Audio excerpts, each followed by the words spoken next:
Good afternoon, free thinkers and sentient beings. Henry here saying welcome to Wisecrack Live. Michael will be with us in just a moment.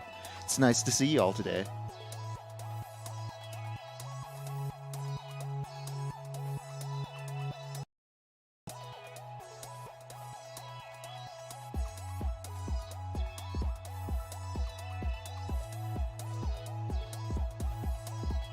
Thanks for joining us, Anthony. It's good to see you.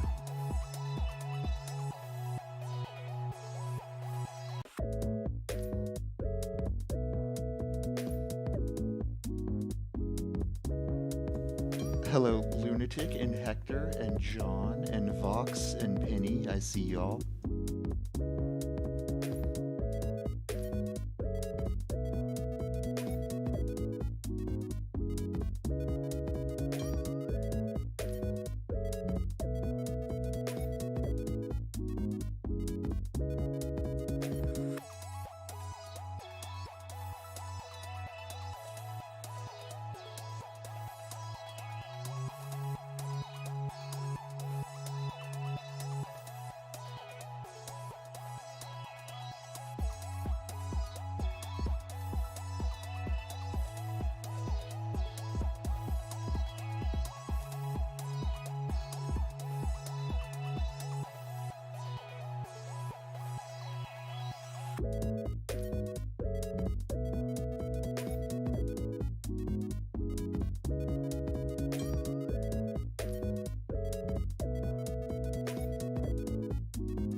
Wheelie, that's awesome.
What's up, free thinkers, including Henry Patterson, who asks, does anyone else think they should update the holding screen, either new music or new animation?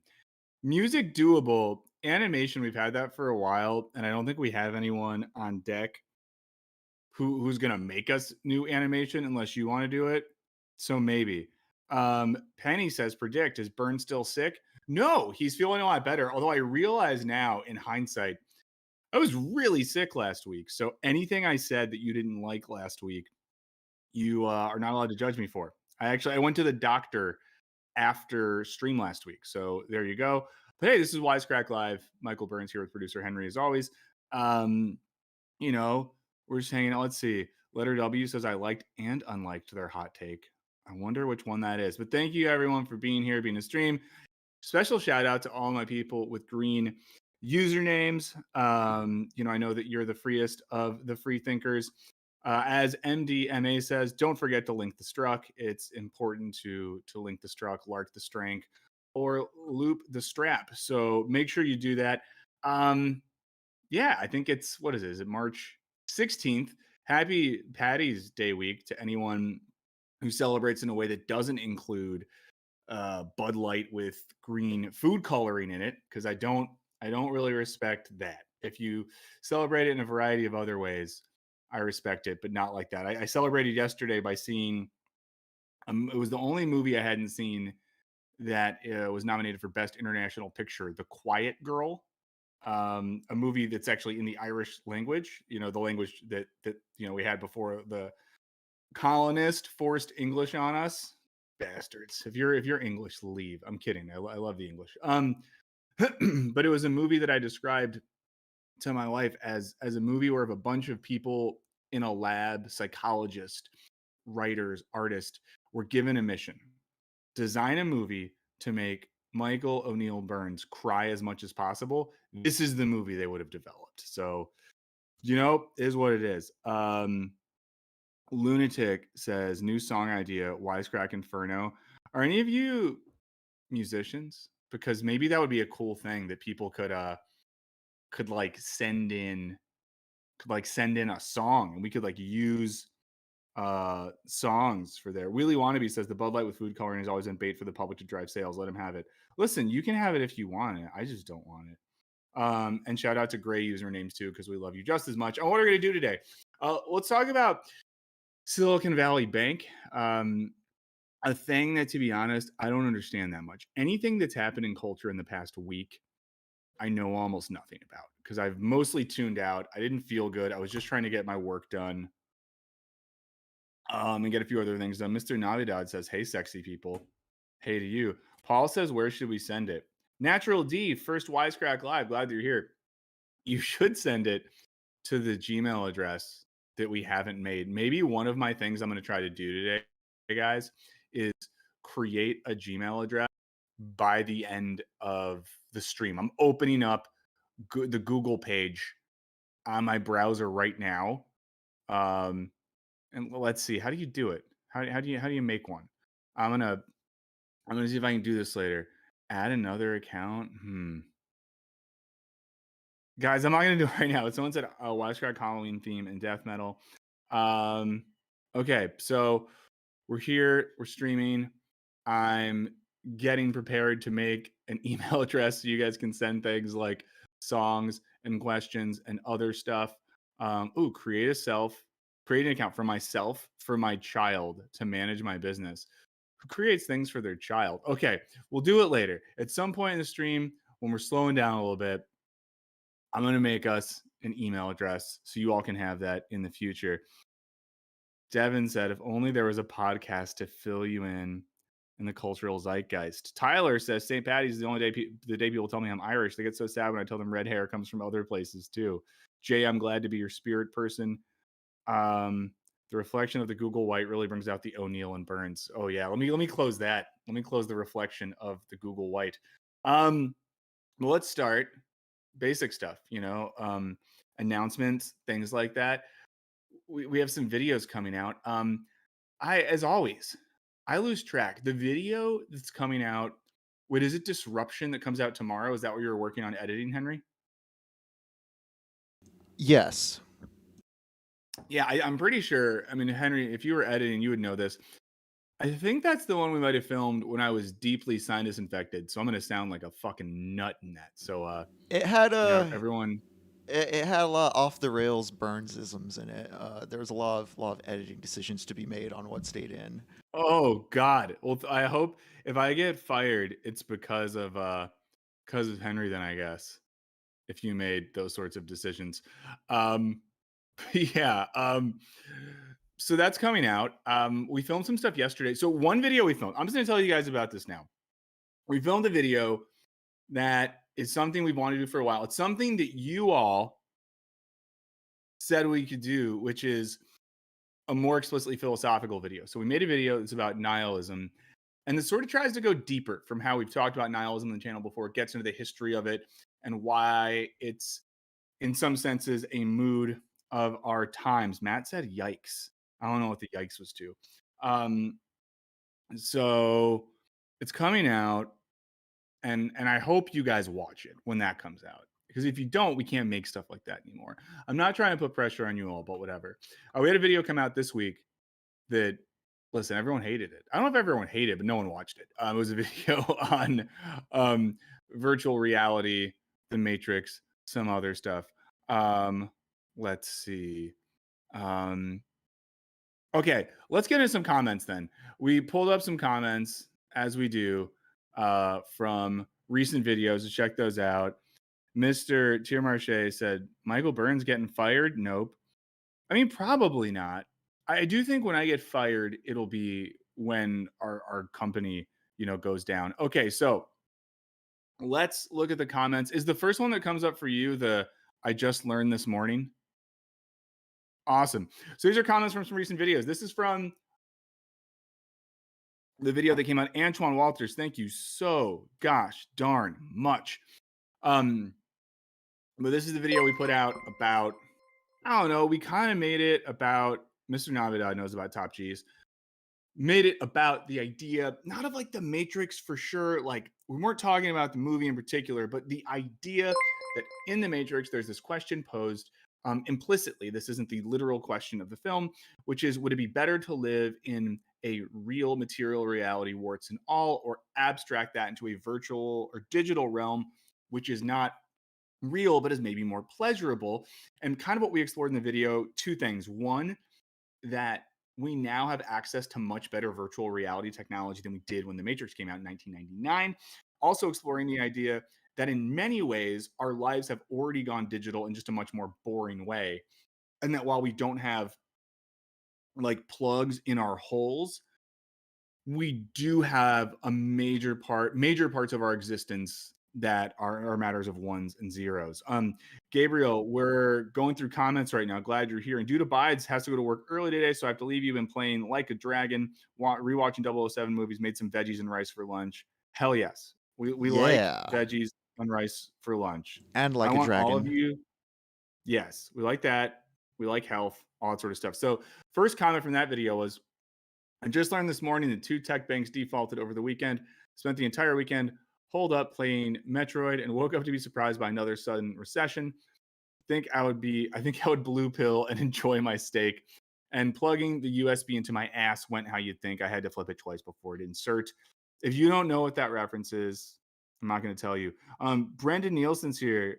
Oh, in the PhD process. Okay, I hope it's going okay. Doing a PhD is one of the coolest things you can do and one of the most stressful things you can do, but I don't regret it. Brian, thank you so much. Yeah, YouTube never tells anyone when we're doing anything, but I'm glad you're here.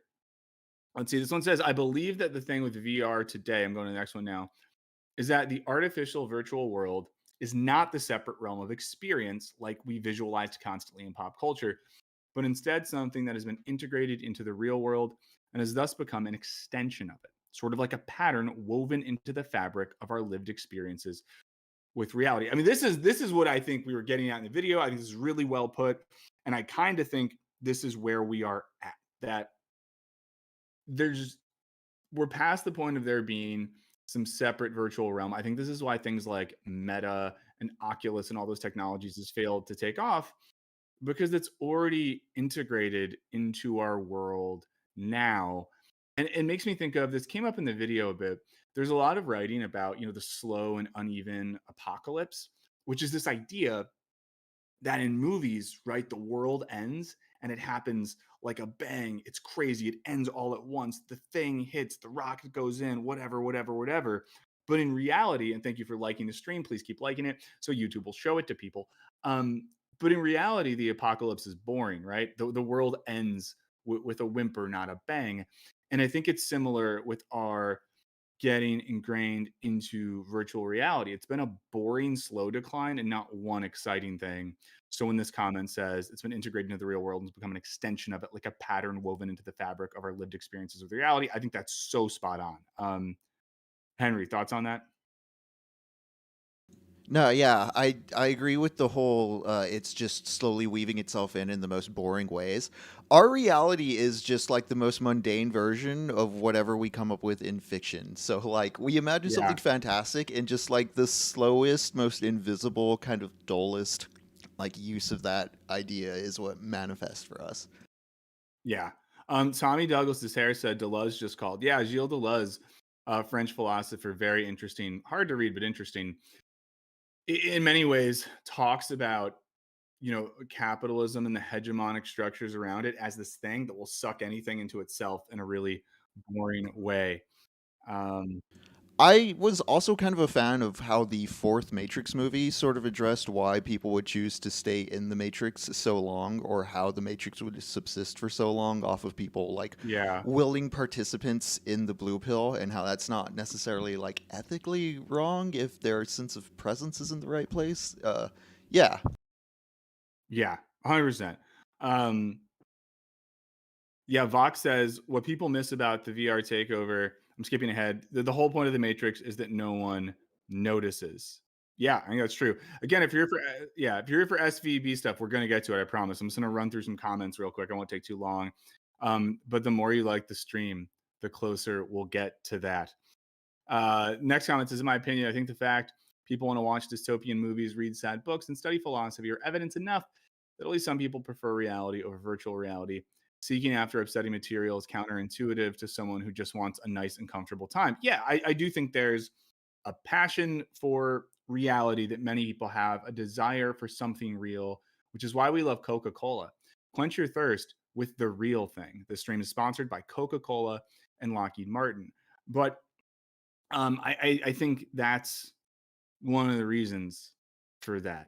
And that's why I think it is true that a lot of people would rather struggle with the real than passively enjoy the virtual. Seba One Pimp asked about the philosophy of John Paul II. I did grow up Catholic, so I don't think I really have an opinion on John Paul II. I know that John Paul II was better than Benedict, and I know that current Pope is better than both of them. So there you go.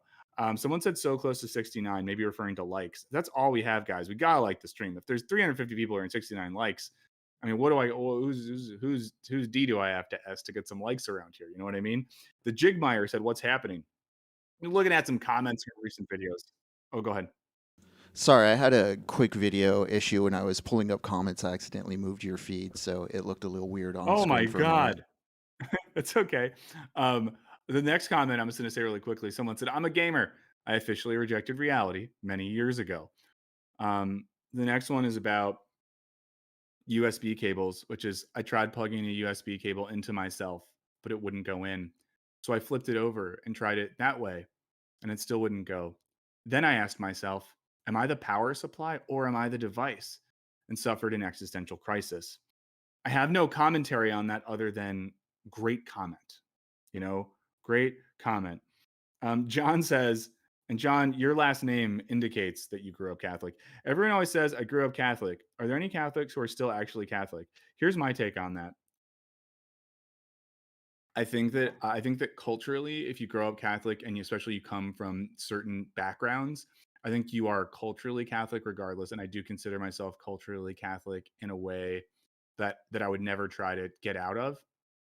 But theologically, I'm not like practicing, you know. But I did have a really good conversation with a priest once in Scotland where I told him that while I appreciate a lot of things about the tradition, that I didn't believe in God. And he was like, me either. It comes and goes. It's not really the point. And to me, that was like the best thing I've ever heard about managing growing up Catholic and coming from that tradition. And I do think, and this is maybe a talk for another stream, but the reason I still prefer Catholicism over many other options in the Christian fold is like you can't be a conservative evangelical atheist. You know what I mean? Like you can't not believe in actual God and live in that world, but you can like basically be an atheist and be Catholic. And I have a lot of people in my family who I love a lot who still practice, but I don't think a lot of them believe in God. So that's my Catholic opinions. Henry, do you have opinions on Catholicism? There is I consider myself like I'm from a Hispanic Catholic kind of background, so I feel Okay, like I'm yeah. kind of like in it in a sense. I do feel, for instance, that like there's a Catholic tradition of film criticism I'm actually kind of cool on. Like there's some agnostic sort of Catholicism that I find interesting and applicable towards life in certain ways, even though I myself am like agnostic atheist. Yeah. Yeah. Um, I mean, listen, we can talk about this more. Maybe as we get closer to Easter, we'll do Wisecrack Live Easter edition.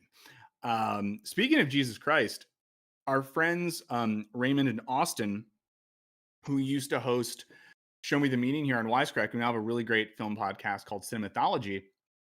They're coming back from hiatus, and I'm on the first episode back. We talked about Last Temptation of Christ. Film. We recorded that over the weekend, so that's coming out. So, and we get into a lot of questions about religion, politics, film, art, the overlapping of all those things.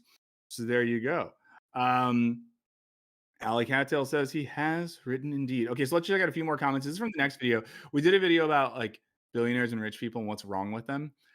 Thanks for watching that one because some people watched that one. The letter W says, Henry just blew my mind. I would not have pegged Latin background. Are you just trying to racially profile everyone? Is that what we're doing now? I like how letter W is committed, by the way, because Henry, you spell your name Henry, right? Yes. Yes.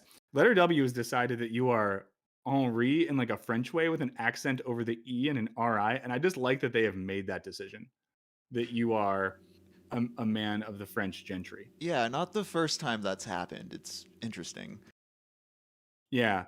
Um, wow. Anthony Abreu. Is it offensive to ask what kind of Hispanic as a Hispanic? I've never known. Anthony, I know I can't ask that. That would be fucked up. But I'm gonna keep it moving. Now we're doing race science, guys. Now we're out here doing race science in the comments. Great. Let's do phrenology next. Um, let's see. Oh no. Jean Quill, the vegan, so my boss scheduled a freaking OSHA safety meeting over the paid Wisecrack time. Okay, I'm gonna rush through these comments. We're gonna talk. We're gonna understand why a bank failed. So this is from the rich people video about why rich people are weird sometimes. This person says, my first fiance left me for my best friend. When she explained why she had begun to sneak around with him, she specifically listed, this is heartbreaking, that I had middle school dreams, just wanting to be a teacher or the like. Well, my best friend was from a much wealthier family, though he was a college dropout living with his parents at the time. Yeah, in hindsight, it was probably for the best that I never had to deal with them again. If the person who left that comment watches stream, ever sees this, couple things. One, there's nothing better you can do with your life than be a teacher. Teachers, nurses, social workers, people who do that stuff, you're just like good people. And if someone thinks that the desire to be a teacher is not good enough, they are not good enough for you. I'm just gonna say it. Also, the notion of middle class dreams is really toxic, man. The idea that one is only moral if they if they desire limitless accumulation, that's fucked. And also this says a lot too, that this person would leave someone who seemed like they were like working towards a career for um a rich person to live with their parents. However, I will say that in recent history, sadly, in our capitalist patriarchal society, it has been the case that for a lot of generations and a lot of periods of history, women were unfortunately dependent on marriage to just like live life. This is actually something in the Communist Manifesto. Don't cancel me, guys. that Marx and Engels, a thing they think is good about socialism slash communism is they're like, women shouldn't have to marry for money. And by that, they don't mean in like gold digger way. They just mean like in a society where men have more economic opportunities, it creates a situation that gives patriarchy power. So in their mind, capitalism fuels and feeds patriarchy. So there's some cultural conditioning there as well. But that just made me really sad, and I want to encourage anyone else who has middle class dreams to dream them and dream big. Um, let's keep going. Someone says teachers save and change lives. Teachers are the best. Someone said, can a moral world accommodate billionaires? Can a moral middle earth accommodate Smaug? There you go. Next one. I've been thinking about this for a while and how it's such an antithesis to the concept of checks and balances. How the wealthy inequality has gotten so out of control and how people still simp over billionaires. It's embarrassing. I'd have to set up some kind of system of checks and balances imposed on myself where X amount of money is allotted to me per year. I also imagine it would be extremely isolating because, to be honest, very wealthy people scare me. And I imagine their company is an ongoing sift of random people trying to have some kind of contact. So you have to build a fortress around yourself. Agreed. Also, the few times in my life I've met ultra rich people, they're either boring or mean. So that's my experience. Just gonna run through the rest of these, getting through some good stuff here. This person, I'll just get to their TLDR. You can read the full part if you want, guys. Is wealth makes us forget our duties to other humans and robs the wealthy of their humanity and robs the poor of their right to live. While both suffer, the poor man is always the one forced to die. And yeah, I mean, I even think like going back to comments to the person whose fiance bounced, there's a dehumanization that happens under these systems. So, but hey, we talked about it in the video. Um, just rushing through these because last time we did comments, I took like an hour to read them all. These are from last week's stream. Someone said a large part of the Stoicism video, 420 are in here now. Thank you so much. Please keep liking the stream. We got a lot of good stuff to do today. Stick around. We love you. A large part of the Stoicism video felt like a standard motivational speech. You can become the person you want to be if you set your mind to it, which is fine. And for some people, it helps them improve their lives. But in current society, there's already so much competition and high expectations that I think the message that more people are in need of that need to hear is it's okay to fail sometimes. Your value as a person does not depend on what you produce and how you perform. Yeah, I do think some of the language around stoicism and achievement from the video we watched last week from the Daily Stoic channel does tap into an idea that we're all athletes on an even playing field. And if we work hard, we can achieve, where the sad reality is that that's not the case. This might be the last comment. So let me check this out. It says, perhaps because he is sick. Oh, two more. This one says, perhaps because he is sick, but I don't think Michael was giving Marcus Aurelius a fair shake. Like when it was said to live every day like you were dying, Michael's counter was that some dying people make poor decisions because their brains are shutting down. Well, obviously, that statement was not meant to be taken as think like a dying person whose mental capacities are compromised. Granted, that was not expressed, but I think it's obvious that isn't a great counter argument. Fair. Fair. That is fair. I was being a sick little bitch last week. So yeah, I definitely don't think I was fair in that sense, but I think that I was trying to give more shit to the Daily Stoic guy than I was Marcus Aurelius himself. But this comment's totally fair. Someone in the chat says something about a stabbing story.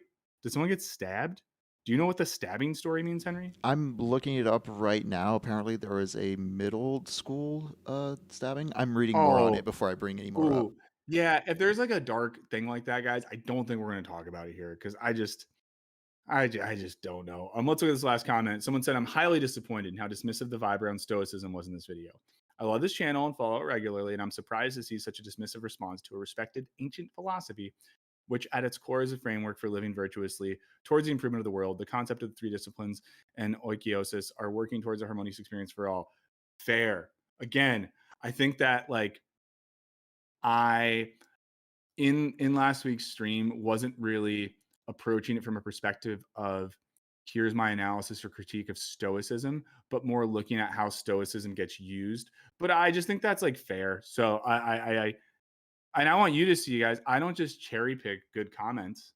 I'm not just like, oh, here's one that says we're smart and good. No, I keep it real. Oh God, sorry guys, I went to the to the Watch Together page, and things just started happening. So there you go. Okay, thanks for being here.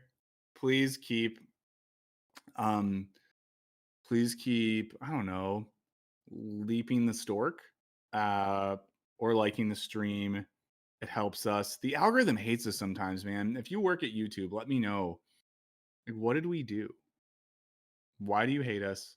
Who hurt things? Also, guys, what do you think about the government getting involved in TikTok? I don't know, but that's not what we're here to talk about today. So let's maybe start. What do you think, Henry? We'll start with this Wall Street Journal video, kind of explaining everything that happened right around the bank, and then we'll look at the Slate article to dive in deeper. Yeah, it sounds great. Great. And if you are here right now, and you know more about this bank collapse than we do, then stay. We need you. We need you to help us. Because like I just said, I've been pretty tapped out for the past week. So this is just my excuse to catch up while hanging out with all of you. But again, this is Wisecrack Live. If we're just getting here. Michael Burns is who I am. Henry is who the producer of this great show is. You are you. I like you. I'm glad you're here. This is Wisecrack. Like the stream if you want. Consider if you're the sort of person that just has a little bit of money. You know, you're someone who you go to coffee with a friend and you're like, oh, I got this. You're out at a bar and you're like, oh no, I got you here. If you're that person, consider being a member of the channel on YouTube. It gives you a green username, some other perks. Your comments always get seen, that sort of thing. Or consider joining our Patreon. Here's a fun thing, guys. We recorded a new Patreon podcast this week. We have a Patreon podcast called Behind the Crack. We do it semi-regularly, and it's sort of the team chopping it up a little bit. Hola, Logan. Oh, Logan, I think, has been in, I know this via his social media, been in Costa Rica, and it's looked amazing.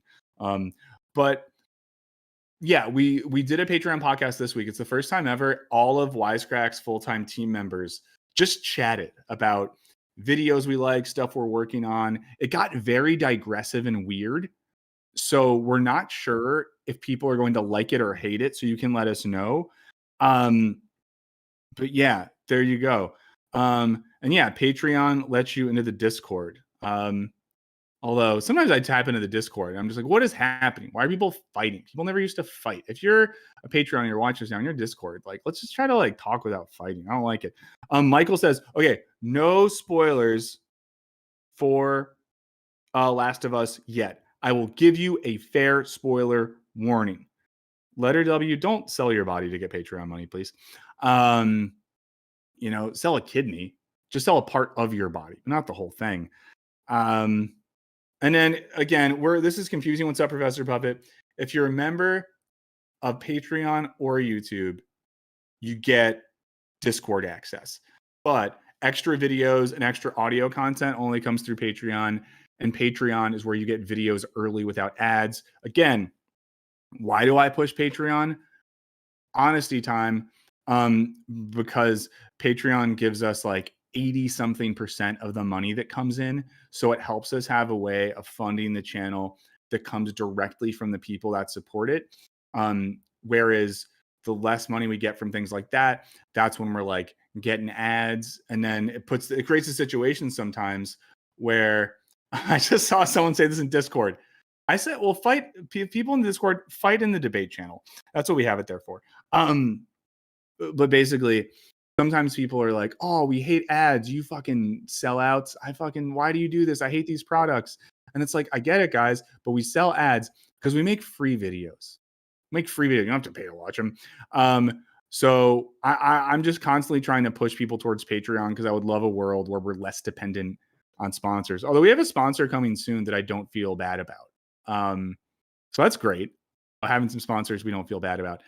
Let's watch this video and learn about it. Let's learn about it. Okay.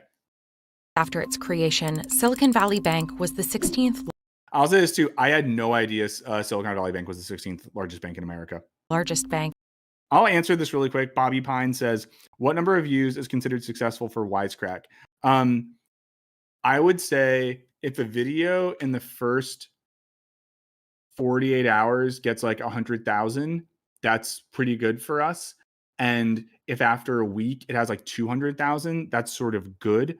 I would say that If a video after like 48 hours is less than 100,000, that's underperforming pretty aggressively. Raytheon sponsors soon. Lunatic says, but can we send money directly to Wisecrack? We don't really have a mechanism for that, but I mean this genuinely. The closest thing to that is Patreon because we get almost all of it. In the US. It took just a day and a half for it to fall apart. This is the second biggest bank failure that's ever happened in the United States. Once seen as a That's major crazy. tech banking player, SVB's stunning collapse spurred other bank closures, rattled global markets. Are we just going to admit that things that are from Silicon Valley just don't work and seem like they're always built on houses of cards and are constantly falling apart? I don't know, but it seems like that's the case. Let's see.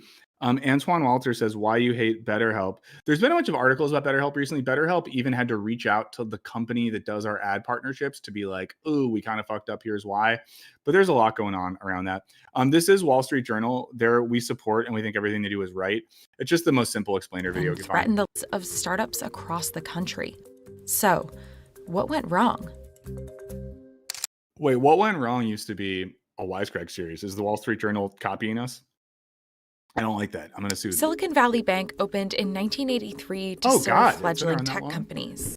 It's older than me. Eventually, nearly half of the country's venture capital-backed technology and life sciences companies would rely on SVB. Roku, Roblox, and many others put Let's see. We got, how many of the companies have I heard of? I've heard of 2 of these companies. How many of these companies have you heard of, Henry? Be honest. Roku, Roblox, and Rocket Lab, but none of the others. I wanted to say Rocket Lab, but I don't know if I know.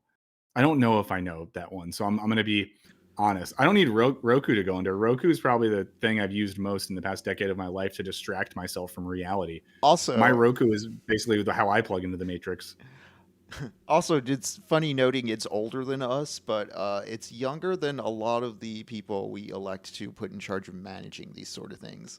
That is very true. That is very true. Wait, someone said, I'm going to be completely honest with you, then bounce. Patreon fan-generated income is just the ad income you would have generated normally for selling it out. The only difference is it's their kids paying. I don't quite get what that means, Barry. But I'm listening because I'm trying to take it seriously. Professor Puppet, 83 high school senior. That's fun, Professor Puppet. So many 80s movies I've watched, people are like in high school around that time. So I feel like I can imagine what high school is like for you. Go ahead, Henry. Quick note, Vox was asking what the one under your head is because on stream your head's blocking. It's Sangamo. Sangamo Therapeutics. Guys. Sangamo Therapeutics. I don't know what that one is. Wisecrack, so we don't do ageism, but we do know when the generational revolution comes. As of right now, my services are pledged to fight along Gen Z as a second-class soldier for your cause. That's just as of right now. I am a soldier of fortune. I will go to the highest bidder. Thank you for liking the stream. Please keep doing it because the algorithm millions hates us. into the bank, helping SVB become one of the nation's largest. Some of these clients would definitely be considered risky. These are This guy looks like someone I would be friends with, to be honest. companies that move quickly. Like half of my friends look like this guy. And their money moves quickly. When things sort of went off the rails, they were quick to move their money out of the bank. After the banking crisis that triggered the Great Recession, President Barack Obama signed the Dodd-Frank Act, making banks like SVB face stricter regulation. It is designed to make sure that every Look at that guy behind Barack Obama. It's crazy that he already looks pretty old then. And 13 years later, he's the one in charge. everybody follows the same set of rules. But 8 years later, during the Trump administration, some of those regulations on smaller banks were rolled back. By liberating small banks from excessive bureaucracy, and that's what it was, bureaucracy. Is it okay that I can hate this guy and I love when he talks? I just want when I smile, I hope you're not like, oh my God, he loves Trump's. James, so glad you're here. We really appreciate it. This guy, man. We are unleashing economic potential Look at his little mouth. The way it moves. of our people. Some of the rules were rolled back for these banks that had less than $250 billion in assets. So you have the biggest banks like Bank of America and Chase. Those have very strict rules, but the ones that are a step below have looser rules. And I hate this too, that like, I know that it's maybe good to support local banks, community banks, things like that. But that's why I've always stayed with a big bank, because it just feels safer in our very uncertain world. 2 years later, SVB was flooded with cash as businesses deposited more during the pandemic. Deposits tripled in 2 years to $189 billion, making 2021 SVB's most profitable year ever. Our core business continues to fire on all cylinders. That's probably what I'll look like in 20 more years. So SVB Financial took that cash and bought tens of billions of dollars of longer-term U.S. Treasuries and government-backed mortgage securities, products usually considered safe. People and companies just put money in their bank accounts, and banks said, we have to do something with this. We have to earn some income on it. So they bought bonds with it. SVB's securities portfolio rose about 100. Okay, I think I get what's happening here. Okay. Sorry, guys. I'm just catching up to make sure I get this. Thanks for being here. Please like the stream. Oh, Professor Bubbett says, you know what the Bank of America used to be called? Bank of Italy, no joke. Yes, and they changed the name during World War II, I think, because we didn't like Italy then because of our guy Mussolini. So they changed the name. Typical Italian scammers. Did not This is an know that. anti-Italian stream, by the way. If you are Italian, get the fuck out. I'm kidding. Yeah, I learned that when I was. Here's a fun fact. I was at one point a walking tour guide for historical walking tours of downtown Los Angeles, and the original Bank of Italy building is in downtown Los Angeles. So I had to sometimes talk about that. So there you go. Dollars in under a year. After SVB had stockpiled But seriously, guys, lick the stonks if you don't want your money to go under. that $100 billion plus in bonds, all of a sudden interest rates rose. Committee anticipates that ongoing increases in the target range for the federal funds rate will be appropriate. What happens when interest rates rise is bond prices fall. Banks, including SVB, that were holding on to a lot of bonds, were sitting on a bunch of losses. Soon, SVB Okay. These pauses are not even for me to talk. They're pauses where I just like am making sense of what's happening. It's okay. We got all our bonds. Things are going well. Then, oh no, the interest rates go up. Bonds go down. Uh-oh. Okay, I'm hanging on, guys. were worth Fun fact, I got a D in high school in AP economics. $17 billion less than their fair value. And so all of a sudden, Thornback says, wait, a walking tour of Los Angeles? Yes, anything about downtown LA, I can tell you the stats. I was a really good walking tour. and the gap It's basically the stream, but me walking around Los Angeles, occasionally pointing at a building. between what SVB had paid for those bonds and what they were worth on paper had jumped to more than $17 billion. And that was the key risk that would eventually lead to SVB's undoing. Making matters worse, as interest rates rose, new deposits shrank, falling nearly $30 billion That's not what you want. That's not what you want. from March to December. Talking about the end of 2022, CEO Greg Becker Wongquill the vegan makes a really good point here, which is that link the stonk or wisecrack go bonk. That is our new state. Sorry, I'm going to start making shirts that say lick the stonk or wisecrack go bonk. Nicholas Hill said favorite part of LA. There's a few I like a lot. Koreatown is maybe my favorite for nightlife and evening activities, but there's maybe more stuff I can think of. Hey, also fun fact, guys, we have some new Wisecrack merch coming. I'm actually excited about it. We had a meeting with two really amazing people that I just won't say their names because I don't know if they want to be shouted out on the stream, who work with our parent company, the graphic designers. And we basically said to them, make us a logo and some shirts that would be like if Wisecrack was a weird band and you were making like merch to sell in the lot outside of our shows. And they were just like, basically like, say no more. We got this. And I was so happy. So that's going to happen soon. told CNN We kind of felt that bottoming out. We've kind of felt that we were kind of at that lower point. the vast I wonder how much he was getting paid, the CEO of this bank. majority of the bank's deposits were held in just 37,000 accounts. Vox is not wrong in that Roscoe's is really good. I used to work at a company that had catered lunch, and we would get Roscoe's once a week. The only reason I didn't gain a ton of weight then is because that company also paid for a gym membership. Like the stream, or we're gonna die. We're all gonna die. Okay, I'm just gonna tell everyone now, guys. We've talked about not doing this before. Henry and I are hooked up to machines. Our life is dependent on stream views. and likes. There's tiny wires. That's why you never see my bottom half. I'm hooked up pretty aggressively. If we don't get enough views and likes on the stream, I'm going to die. 1,000 and views is a wire reveal party. So if we get those Yes, a wire views, you reveal get party. to see the wires. And this is a weird way to tell them, guys, but the system's set up where Henry will die first. So just think about what you're doing, you know? $250,000. The amount insured by That just doesn't feel like a lot to be insured if you are a Silicon Valley person with billions of dollars that only that much is insured. To be clear, only that much, that amount of money would change the my life. FDIC. Then, in a regulatory That one account 931, glad you're here. filing on March 8th, SVB announced it sold a large chunk of securities at a loss of about The Jigmeyer is unliking furiously. The Jigmeyer is basically just like, you want us to die. But you know what? At least the Jigmeyer is not a coward about it. You know, that's my big thing with society these days.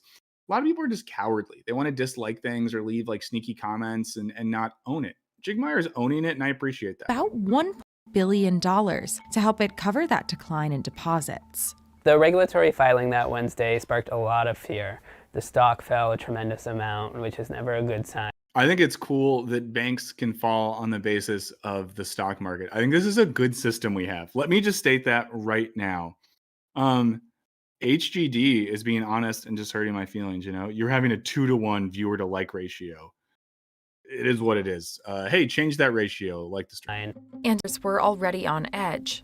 Crypto-focused bank Silvergate had just announced it would wind down and return. Wind? That's what you want to hear your bank say.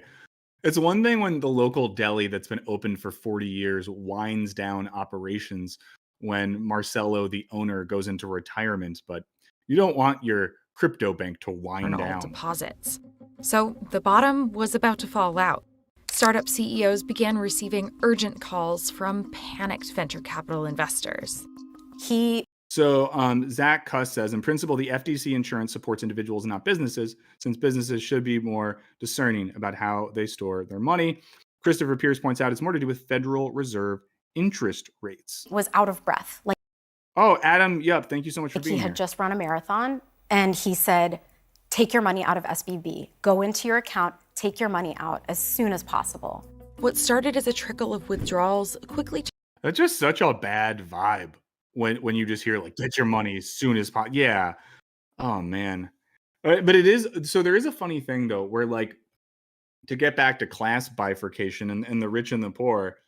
God, I saw a funny tweet. Some comedian said this in a certain way. I'm really sorry, I forget who it was who said this. But kind of making the point that while for many people a bank collapsing will ruin their life, for many of us, it's like, oh my God, it'd make our life so much better because we just owe the banks money. Like if whoever owns my student loan debt, if they went under, I would be so happy. Because I think for many of us, like I'm curious, if anyone wants to be really honest in the chat, okay? You don't have to do this. But I'm curious if you have more assets or more debt financially. Which number is higher? I will be honest. I have more debt than I have assets because of student loan debt. For many people, it's credit card debt. If you want to share it in the chat, I'm just curious, do you have more debt or do you have more assets? I'm just curious. I'll keep watching the video. turned into a tidal wave as word spread across the valley. More and more startups pulled their cash. It was a run on the bank. It's pretty funny to be like a billionaire and have to wait in line to get your money out of the bank. And the beginning of the end for SVB. The next day, the bank's stock price went into... Okay, debt coming in. Debt coming in pretty hot. Got some assets, but not by much. What's up, Devil's Advocate? Okay, we got some assets as of 2 months ago. Great. Debt, rise More up. debt. Yeah. Well, you know, I feel like I should have a Childish Gambino sound drop to hit the "This is America" right now. That one account has more assets and showed us some of those assets. So I appreciate it. Yeah, if you have more assets, why aren't you donating? You know, like why not brag about it? Neither. So someone is a barterer who does not participate in the moneyed economy. Someone said, "Oh, this is good. Your student debt is their asset." Okay, we got some assets there. If you have debt, Um, it is the institution's issue in ensuring the future continues forward so you can pay it back. Don't let them guilt trip you. yeah. I love to be in a situation where I'm going to say a dark thing, guys. Get ready for it. My only financial hope in life, and this is fucking dark. My biggest financial hope is that, knock on wood, this doesn't happen soon, that when my mother dies, that she has enough left in assets or money that I can use that to pay off my loans. That's it. That's the only way I can conceivably imagine ever paying off my student loans if they don't get forgiven or whatever. I can't imagine ever making enough money to do that. So it's just like, I'm just that we live in a system. I don't think I'm a bad person, or someone like me who's not a bad person has to be like, oh yeah, my only hope is if a parent dies and has some money left or something like that. But there you go. Happy Mother's Day. Anthony says that's dark as hell, but it's absolutely a mood. But listen, I don't want my mom to die. I'm just being clear here. I do not want that. I'm just saying, like, we all think that. I'm just being honest. You know, I'm just being. I'm the one who's. I'm the only one brave enough to be honest and say that. So the main point is I'm brave. Thank you for being here. Like the stream if you don't want my mom to die. But there you go. Someone said, how much do you owe in student debt? A lot. Here's what I'll say. I owe at this point almost twice as much as I took out. And let me say this. I took out more than I should have. I did. I have, since I finished grad school, which is going on, we're almost at 10 years. I have never missed a minimum payment.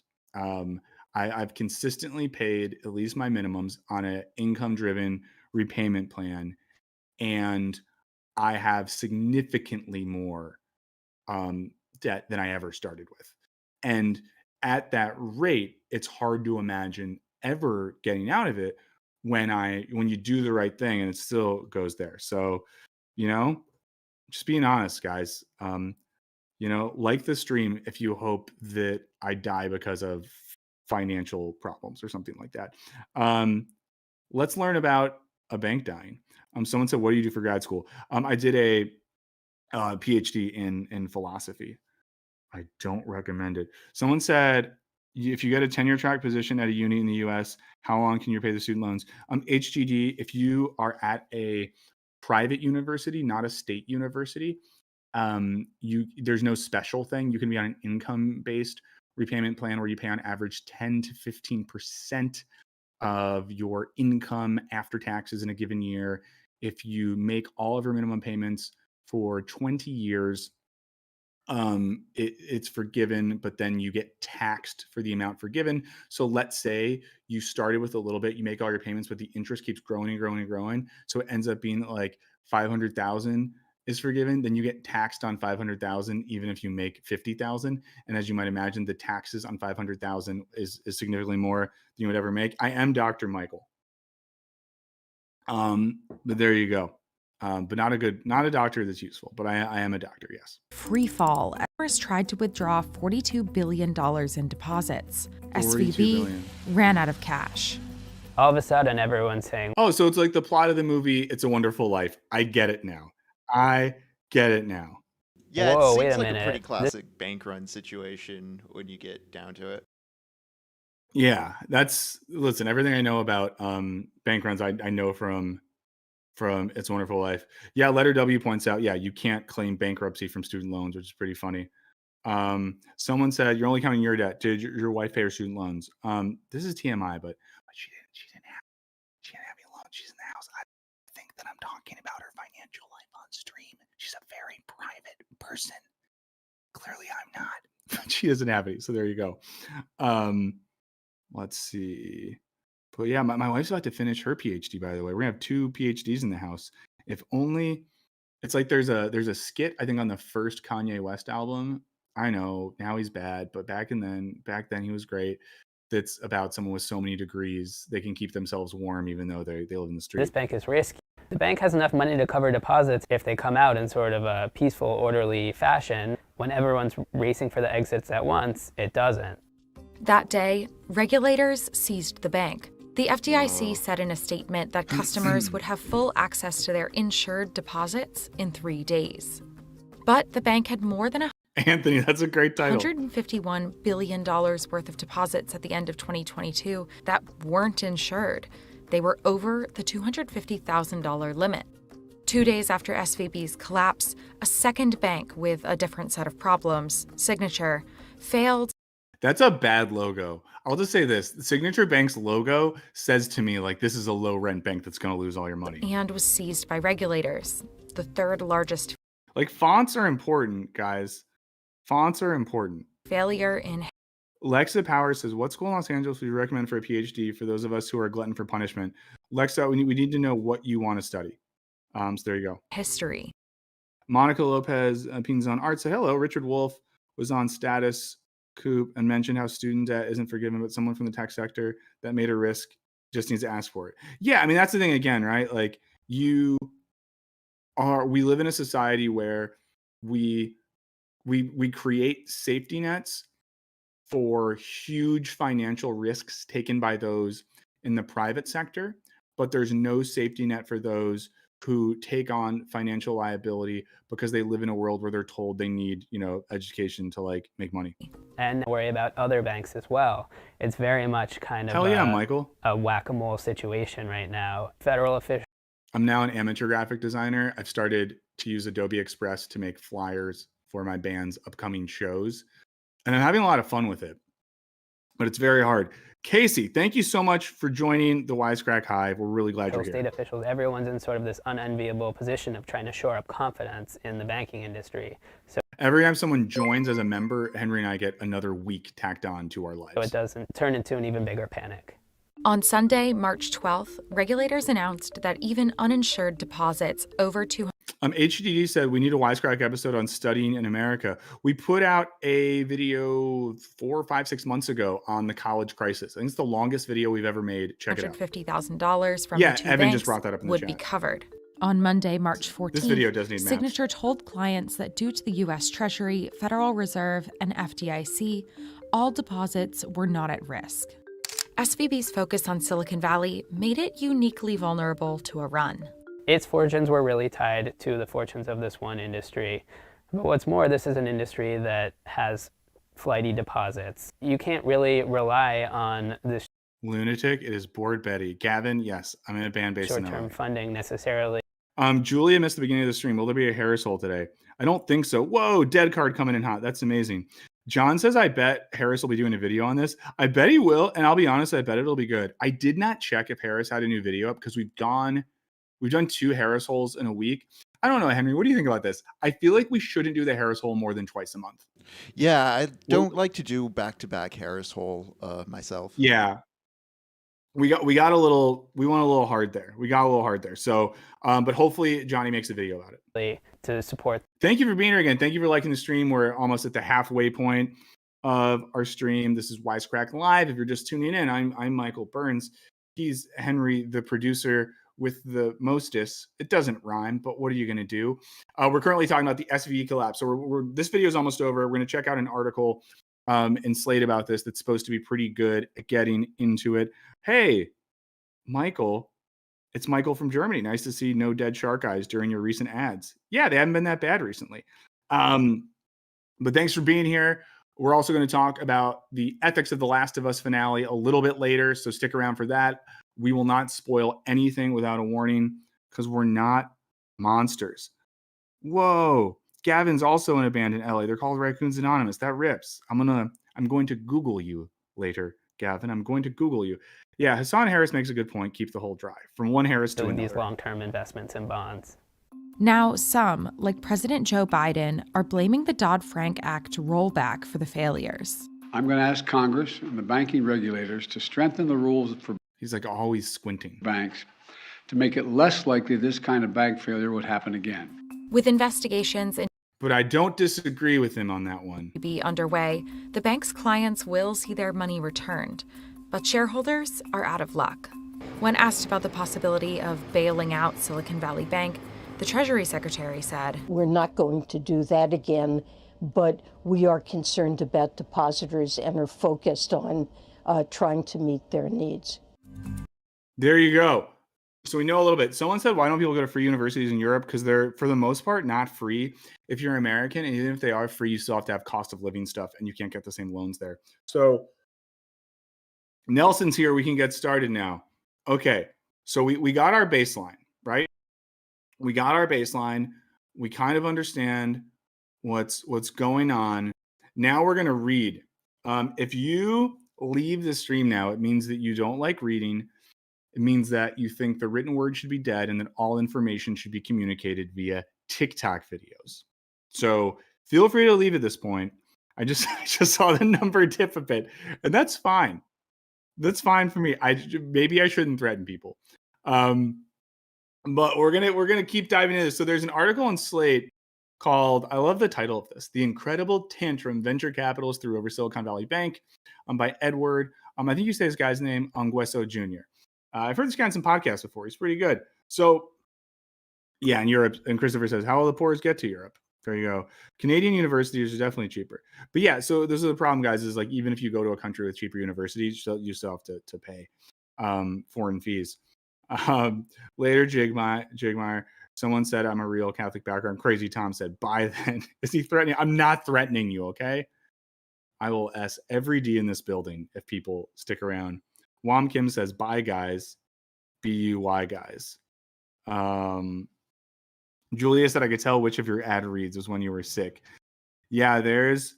sick. Nelson was an FT Signifier chat. FT Signifier, great channel. There's a really good interview with FT Signifier in New York Magazine from that happened in the past week. So that was really good. His most recent long form thing on like male body image stuff is real good. Yeah, great channel. If you don't follow FT Signifier, follow it. It's a good channel. Okay, so let's talk about this.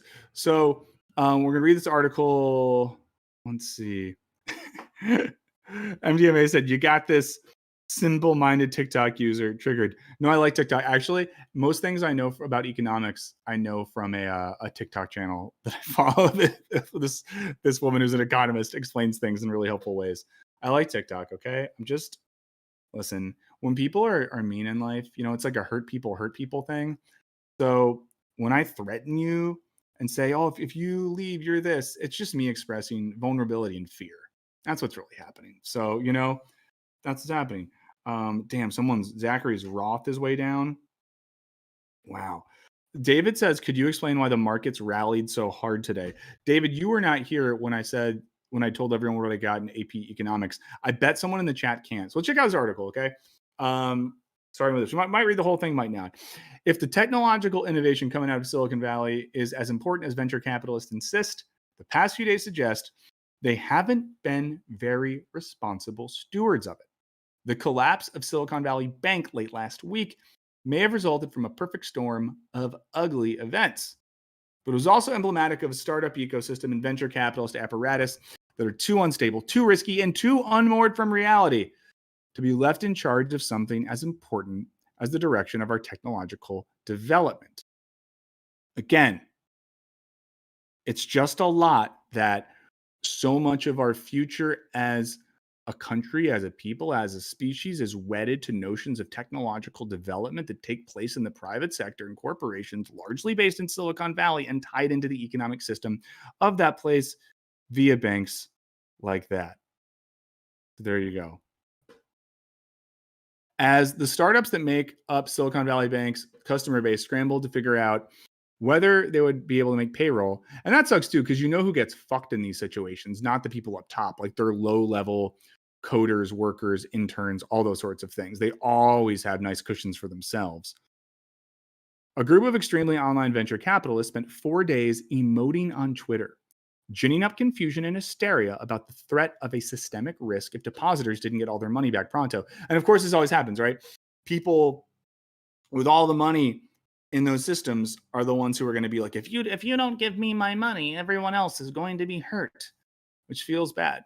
All weekend, they screamed that there would be an economic collapse that they were concerned about the workers. Really? You're concerned about the workers? That's what you're concerned about? The workers? That's your big thing? You're a workers guy? Really? Are you really?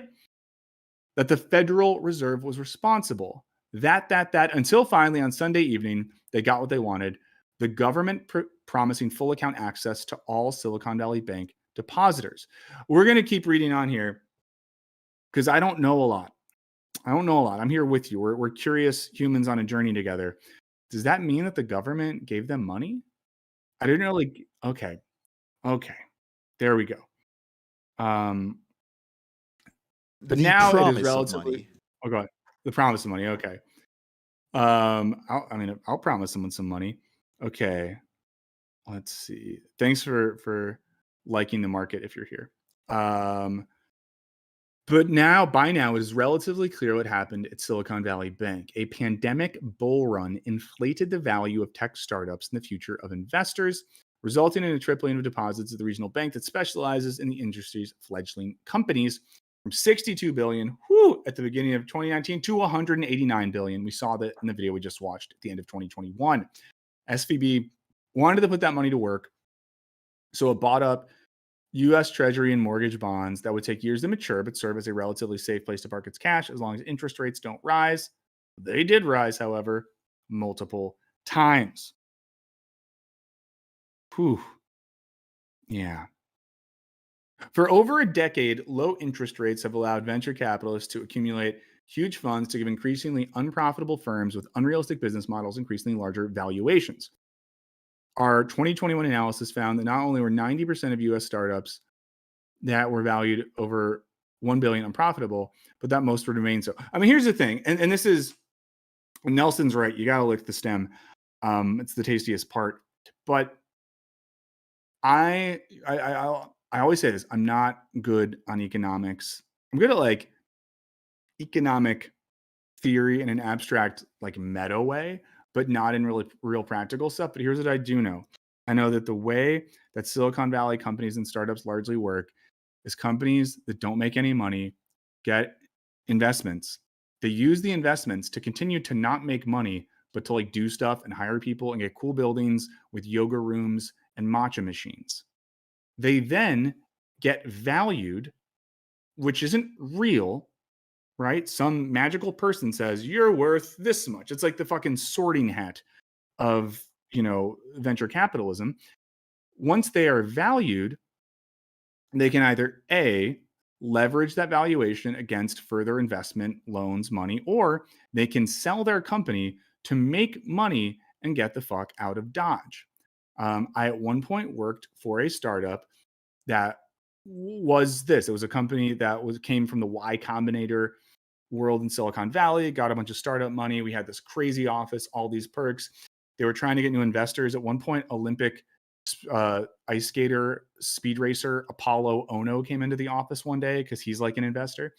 But this company, when I worked for it, just never made money, but everyone got paid money and stuff like that. And then literally one day, it was just everyone got laid off, and the 3 people that started it took a bunch of money and just got to chill.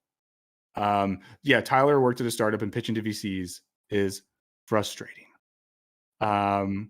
So Style and Thailand, it's okay that you're late. You're always on time when you're here. So there you go. That's we'll get back to the article, but that's, a big part of this is the house of cards upon which all this is built. So let's start back from, I think, give me tens of billions of dollars and 120 billion valuation, and someday, somehow, I will replace every taxi driver with gig workers paid sub-minimum wages, or robot taxis paid no wages, while charging exorbitant fares for rides, increasing pollution and adding to traffic. Or not, and I will sell off all the science fiction projects I promised, but still fail to make a profit. I think that's a dig at Elon Musk. But think about it this way, guys. If you started a coffee shop in your local neighborhood and you wanted to be a part of the community there, you start a coffee shop, you're passionate about espresso, you create a really cool spot, you work hard, you promote it, you're good to your customers, all this sort of stuff. Your business is only staying afloat if you are making money. You have to be making profit from a very early moment to even stay alive, right? But in this situation, people are able to start massive companies that never bear the responsibility of actually making money. So for many of these people, it's going to be easier for them to start like random app, technology company, whatever, and just lose money for years and they'll be fucking billionaires. Where if you want to start your local coffee shop, you're going to be up at night hoping that you can make enough to pay your rent, taxes, payroll, all that sort of stuff as a small business owner. So that's pretty fun. Let me know if you start a coffee shop. I'll come by. I love coffee. Over the last year, rising interest rates to combat inflation have meant less free money for science fiction projects. I love the sassiness here. Less free money for science fiction projects. Pressuring investors to change their entire approach and actually fund realistic ventures. You mean like real businesses? At realistic valuations with realistically sized funds and deals. Drops in valuations meant smaller checks, which meant smaller deposits at Silicon Valley Bank, and more withdrawals as startups ran out of cash themselves. It also meant the bonds SVB bought were now worth less than when purchased, so they'd have to be sold at a loss to generate liquidity so that clients could withdraw their deposits. I'm getting it, guys. I'm getting it. I'm really starting to get it. Thanks for being here. Yeah, I mean, Jay Colbino says, I mean, even Netflix has been operating with a net loss from its inception. It's not just the startups. Yeah, I mean, for sure. That's like the economy that we live in. It's Netflix and Google ads. You just gotta kind of trust the companies saying how much they're worth. Yeah, and it is one of those things where like, so I have this insecurity sometimes, friends, where when we talk about this stuff, you know, I can put it in plain language like I'm trying, but then part of my brain is like, well, no, I'm missing something. The system, it can't be that stupid. It can't be that nonsensical, but it is, right? And that's Yeah. the thing. That's what we struggle with sometimes because we almost want to think like, oh, well, all the smart boys are doing X, Y, and Z. I must be the idiot. You think You you're know? losing something and translating it into like a parsed out like layman or like quick understanding, but you're like, oh no, there's just obfuscation going on. Yeah. So, but again, maybe you guys disagree. Thanks for being here. Thanks for liking the stream. Thanks for hanging out and learning together. It's fun. Someone said pump down economics. Wheelie Wannabe said, no, dude, our system is very stupid. So on March 8th, the bank's parent company, SVB Financial Group, announced it had sold $21 billion of assets at a $1.8 billion loss. Like, imagine the ability to just take a $1.8 billion loss, and was going to sell $1.75 billion worth of shares to help plug that hole. Wait, are you talking about the Harris hole? Are they going to kill Johnny Harris? Why are they plugging the hole? Its clients began to panic, cratering the bank's stock price, and the following night, depositors tried to withdraw $42 billion. Okay, skipping to the next paragraph. Yeah, Devin said, yeah, Hassan Harris says, fake it so you make it, literally. Yeah, Devin said the belief in meritocracy and that rich finance bros are smart. So this was dramatic, but in fact, it should have calmed down everyone who had money there. SVB serviced every level of the tech ecosystem, from venture capitalists who stashed their Smaugian hoards. Who would have thought Smaug would come up twice in two different ways on this stream? So for all of the Hobbit trilogy heads, we got you. Smaugian hoards there to startups that kept operational cash or payroll reserves there. The FDIC, after all, has a clear protocol for this that it reiterated in a statement Friday morning. Get all the federally insured depositors their money by Monday. Search for a buyer of the bank over the weekend. If none was found, auction off the bank's assets and segments of operation. Yeah, Chamorro Games says, I work for a traditional manufacturer. All of our projects have to be justified, are largely funded through ongoing production rather than billions in free dollars. So going back, and yet what followed were increasingly baffling online tantrums from prominent investors who either didn't seem to understand the well-established process or were trying to shift blame for the momentary crisis onto anyone they could. I mean, here's the thing, right? When stuff like this happens, I mean, this is obviously what this article is getting into. Rich babies with big platforms yell the loudest and are able to shift the discourse as if what they're saying has a modicum of truth to it. And when they yell loud enough and the tweets get shared, we all start to listen. Nelson, what's up? We glad you got coffee. Glad you're here. Thank you for the donation. Really appreciate it. And Nelson, we were talking about coffee shops when you went to get coffee, so it all worked out. Great minds. So early Saturday morning, the famous activist investor, activist investor, activist investor, activist investor, activist investor. Sorry, just doing an acting exercise here to figure out activist investor. Activist investor. Activist investor. You know? Okay. Yes. Wow. He uses Twitter Blue subscription. The digs in this article are just great. To pen a 649 word rant predicting an economic apocalypse if every single depositor was not made completely whole. Also, like the stream, if you're an activist investors like the stream. The stream is for the activist investors. Mark Cuban expressed frustration with the FDIC insurance cap that guarantees up to $250 million in a bank account as being too low. He also insisted that the Federal Reserve buy up all of SVB's assets and liabilities. Rep. Eric Swalwell, the activist investor, a California Democrat, joined the chorus, tweeting that we must make sure that all deposits exceeding the FDIC $250,000 limit are honored. Because, guys, if you take financial risks for the sake of technology and innovation, the government should protect you. But if you are the type of selfish fucking idiot that takes financial risk to be educated, to become a teacher, a social worker, or just further your education in an unjust system, you should go to jail. That's what I think. We should have debtors jail for elementary school teachers that struggle to pay rent in the expensive cities where they teach with their loan debt. And we should build mansions for people like Bill Ackman and Mark Cuban. But that's just me. That's just what I think. And Natasha's right. Don't forget to like the stream. Oh, also, I need to write this person back. Someone wrote me a DM after the last stream.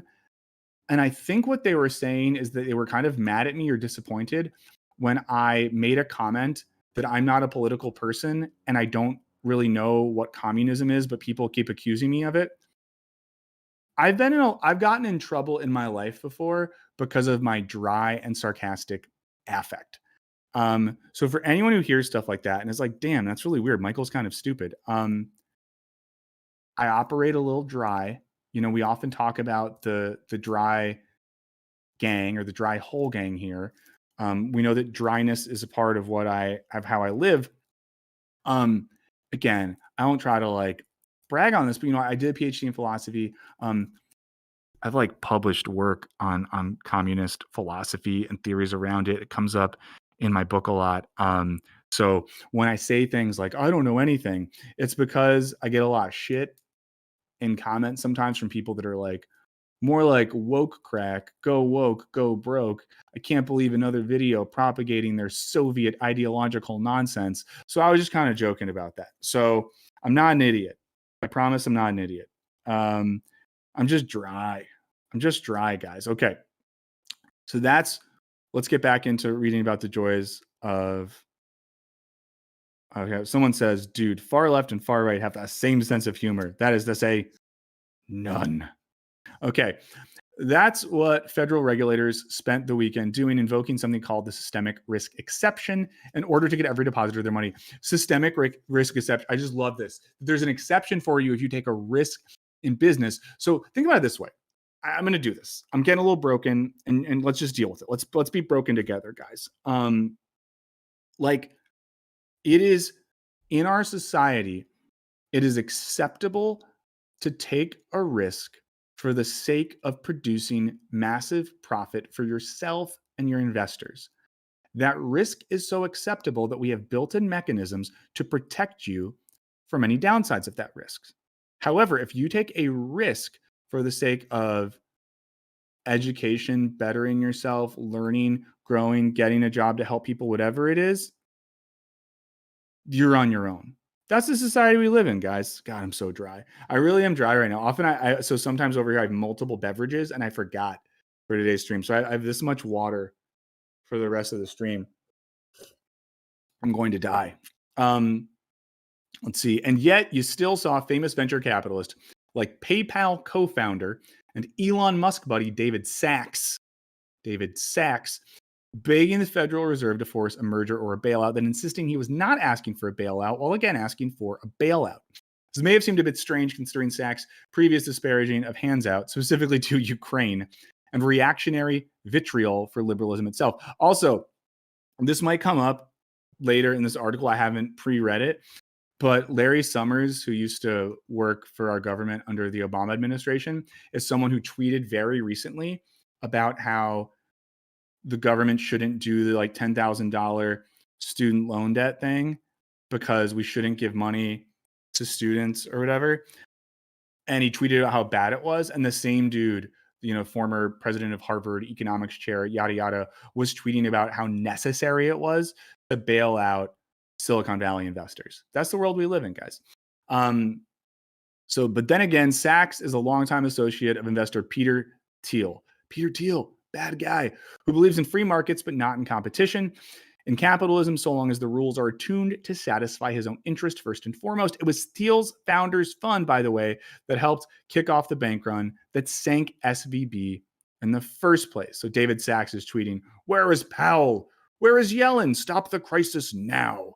Announce that all depositors will be safe. Place SVB with a top 4 bank. Do this before Monday open, or there will be contagion and the crisis will spread." That's how David Sachs talks. I think. Lex the Power keeps a mini fridge by their desk with beverages. That's really, really smart. That's really, really smart. Beverages are my favorite thing. We need to get a beverage sponsor for the stream. I'm working on a fun stream sponsor, guys. I can't say anything else than to say it is a stream sponsor that if you were mad at it, then you couldn't be happy. Logan Mansion says, bye-bye. Later, Logan Mansion games. Yeah, of course they'll never forgive student debt. Never. To be clear, too, when I complain about this stuff, it's not because I think that I don't think things are going to change radically. I'm just pointing out the illogic of a situation. Thanks for being here. Thanks for liking the stream. So Sachs podcast co-host Jason Caroline says, let me know, guys, we can talk about Last of Us. I'm finding this interesting.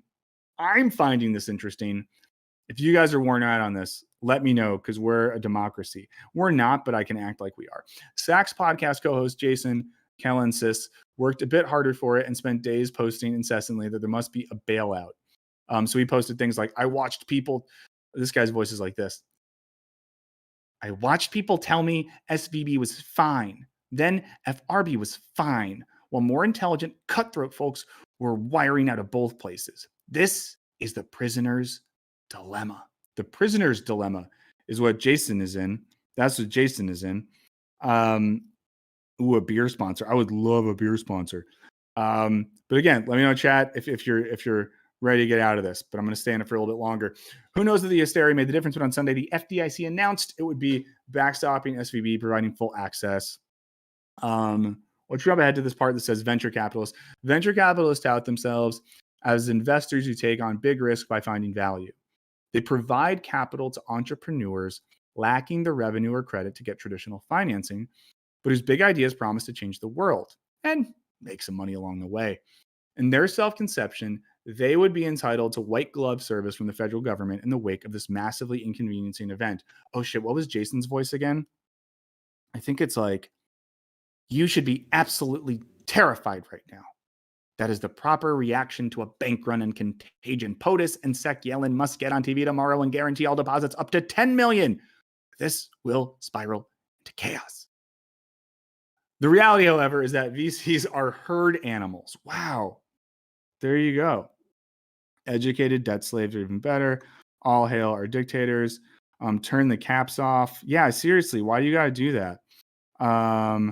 Okay. People aren't caught up on Last of Us. Maybe we'll save that to the very end.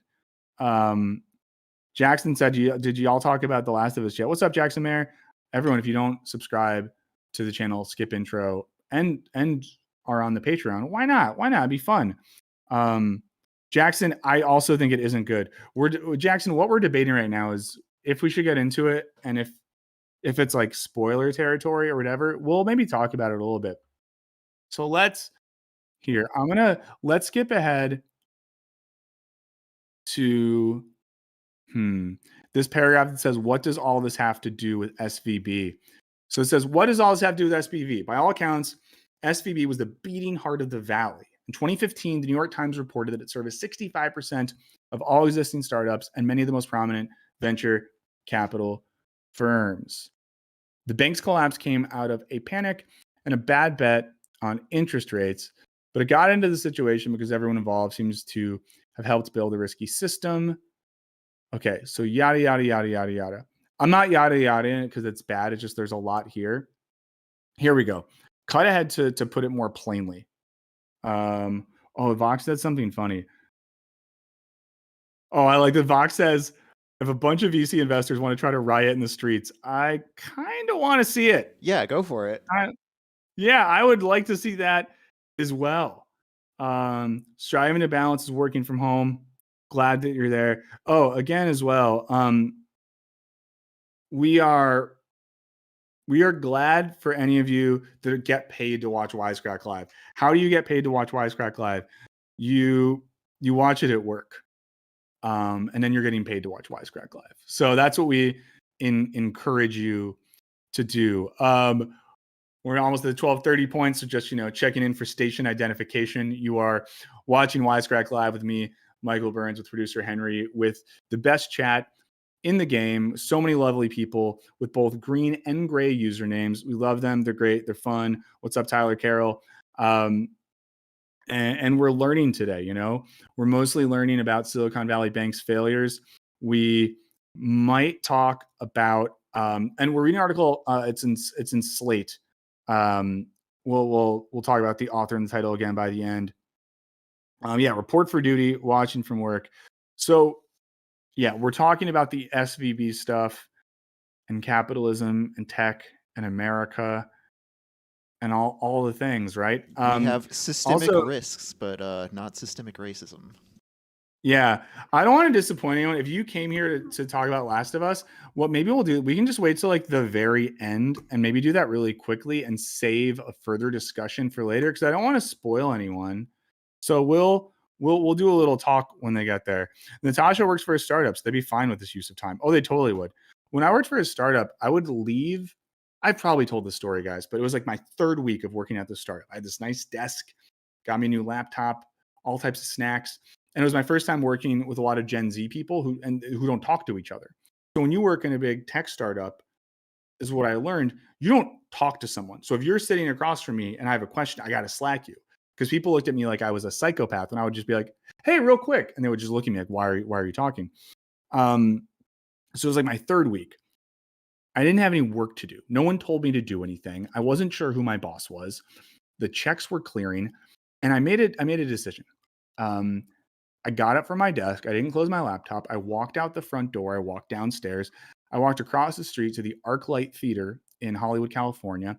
I purchased a ticket for Captain Marvel. Oh, wait, what? Was that the first one? Captain Marvel? First one of what? The first Brie Larson Marvel movie. Was it just called Captain Marvel? Captain Marvel. Yeah. I purchased a ticket for Captain Marvel. I got myself a Coke Zero and some popcorn. I sat in the theater. I watched that movie. I took my time getting out. I watched all the stingers at the end of the credits. I walked back into the office, assuming, like in any normal job, they would have packed my things up. I would be fired. I walked back in. I sat down at my desk in front of my computer. I looked around. No one said anything. I checked Slack. Nothing. I act like I was working for 15 to 30 more minutes, and then I went home. So there you go. Matthew said you can't spoil it if it's good, and that's true. But yeah, talk about Last of Us in the last 15, and the rest of us will leave. I know this is I feel like today is honesty day. You know the only reason I don't want to do that? The honest reason I don't want to do the last 15 minutes on The Last of Us is then a lot of people will leave and our numbers will drop a lot. So then the overall numbers, like the analytics on the stream will look worse. It's horrible. It's horrible that I have to think like that. I'm really sorry. Let's read a little more. So to put it more plainly, for the past 10 years, venture capitalists have had near perfect laboratory conditions to create a lot of money and make the world a much better place. And yet, some of their proudest accomplishments that have attracted some of the most eye-watering sums have been: one, chasing the dream of zeroing out labor cost while monopolizing a sector to charge the highest price possible. So again, this is the logic being used right here to justify a lot of what's going on in the investor economy, is the idea that they're making the world a better place. So investing in these companies is worth it. But here, the author points out one of the main things they're doing. I'm going to read this again. Chasing the dream of zeroing out labor cost. Guys, zeroing out labor cost means not paying workers while monopolizing a sector to charge the highest price possible. So again, the goal is, how do we not pay workers while offering a service that we charge the most possible for? So AI and the gig economy. The second thing, creating infrastructure for speculating on digital assets that will be used to commodify more and more of our daily lives, cryptocurrency and metaverse. So again, and this relates to our most recent video, right? The idea that we create sectors of our economy and infrastructure that speculates, that basically commodifies more and more of our life. And three, militarizing public space or helping bolster police and military operations. For that one, you might be thinking like, what? How does Silicon Valley do that? Ever heard of surveillance? Right? Surveillance capitalism. Pretty big thing, guys. A lot of these Silicon Valley companies aren't just like cool geeks making fun apps. They are designing things that create a culture of surveillance and shit that gets used by the police and the military. So there you go. Yeah, doesn't Micah Klein Amazon- says, oh, go ahead. I was gonna say, doesn't Amazon host stuff for like the CIA and such? Hmm. Fred Blair says, is David Graeber still alive? He don't want to talk to you. David Graeber is so cool. Sorry. Micah Klein says, which venture capitalists are saying they want to make the world a better place? Well, Micah, they definitely are. And a lot of, so like the startup I worked for was just like, we are going to change education. We want to make educational content more accessible to everyone. You shouldn't have to go to college to learn about how to run a successful business. So there's a lot of that logic. And I think, Micah, the implicit logic that they're exploring in this article is at least the idea that the reason we justify this level of financial speculation is that we think it's worth it for whatever innovation comes out of Silicon Valley, makes our lives better. Thanks for liking the stream. Thanks for being here. We're still in it. We're still going. We love you. So like Austin Federa's tweet, watching people delight in the collapse of a bank that's been vital to the greatest wealth generation engine this country has seen for the last 2 decades is really disheartening to me. I think this is a Twitter problem. I'm going to be spending less time here. Last edited 4:59 a.m.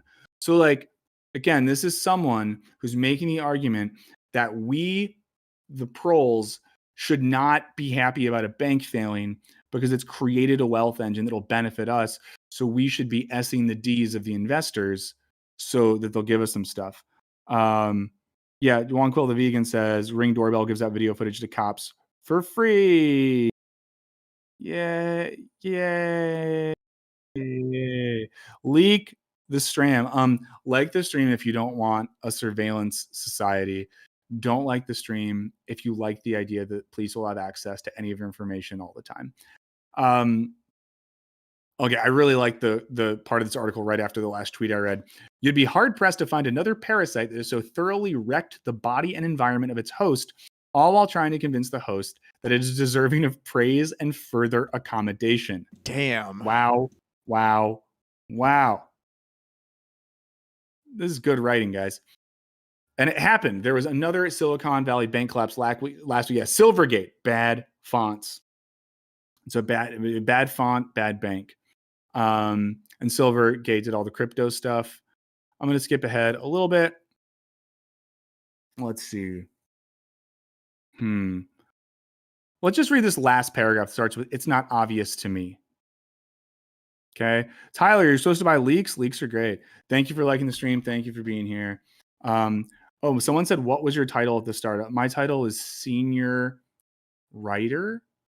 Senior staff writer, senior writer. I worked on like the creative team. It was a startup that made, shockingly, video content.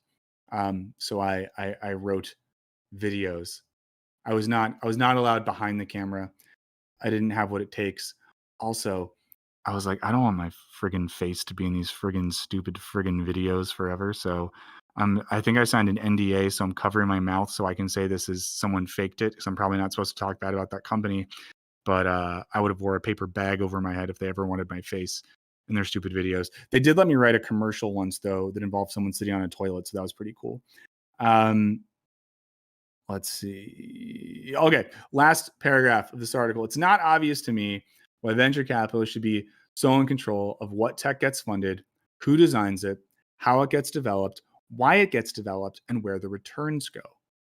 If it is simply a question of capital, we can and should explore alternatives to the privately run VC system, prioritizing tech that degrades and commodifies more of our life, gambles on these developments with other people's money, and in the blink of an eye causes regular panics that threaten to upend life for countless people.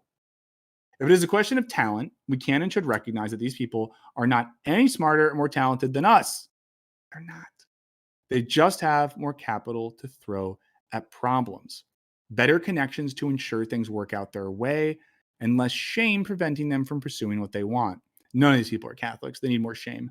We need Catholicism in Silicon Valley. That's what I need.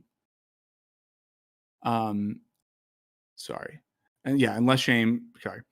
If it is a question of politics, then we should ask whether a system that subsidizes a bunch of well-connected, wealthy libertarians as they enrich one another with lottery tickets is truly the only way we can and should develop technology. I hope not. I'll read that again. Perfect. Yeah.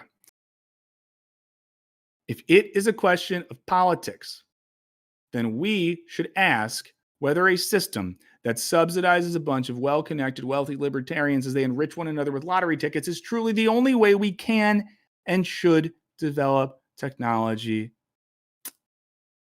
I hope not. It's pretty good. It's pretty good, guys. Pretty good.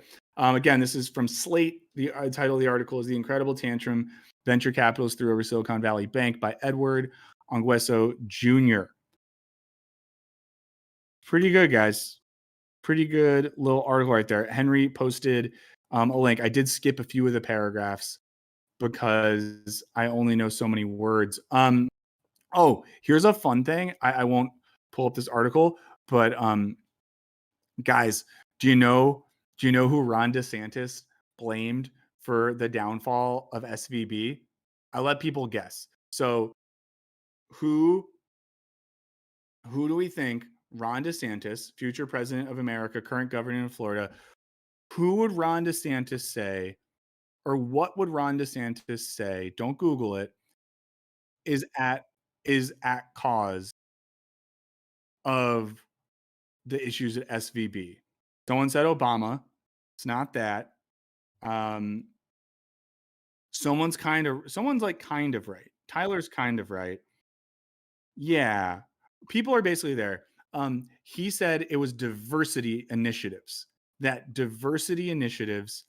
There's a title of a CNN article. DeSantis, who blamed diversity initiatives for Silicon Valley Bank's downfall, pushed for rollback of bank regulations under renewed scrutiny.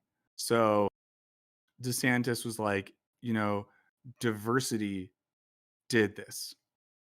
So I just think it's very funny that's who you would blame. Also, we've talked about this before. Yeah, he says they're so concerned with diversity, equity, and inclusion in politics and all kinds of stuff. I think that really diverted them from focusing on their core mission. Good guy. Another thing as well, we've talked about Florida a little bit recently. I do have to share this. Ron DeSantis recently as well. What is it that he did again this time? Sorry. Oh yeah, there's a bill that's up in Florida right now. Guys, I'm trying to start a Wisecrack Live email right now. Guys, Wisecrack Live username is taken. Are you kidding me? Somebody stole our stuff. Is Wisecrack Live 666 taken? Should it be Wisecrack Live 666, or is that too stupid? I was thinking of like a "What are you?" request type thing for I people to guess, but I remember. just feel like, yeah, part of me just thinks Wisecrack Live is easier to remember. Anyone have any ideas for what our email address should be? We got to I mean, find it could be something that's not taken. yeah, Wisecrack Live mail at gmail.com. Wisecrack Live dry. Wisecrack Live FAQ. It just sounds silly. Oh yeah, guys. So there's people are voting for 666. I'm just gonna say it. But people are sorry, I'm getting so distracted. The thing I want to share with you Is all, there's a 666 bill. available? It is. We got that. I might just Yeah, vote pull those the things. trigger, because other stuff, I mean, someone might grab it if we don't, and it's better to have something instead of like wanting it later and having it seized.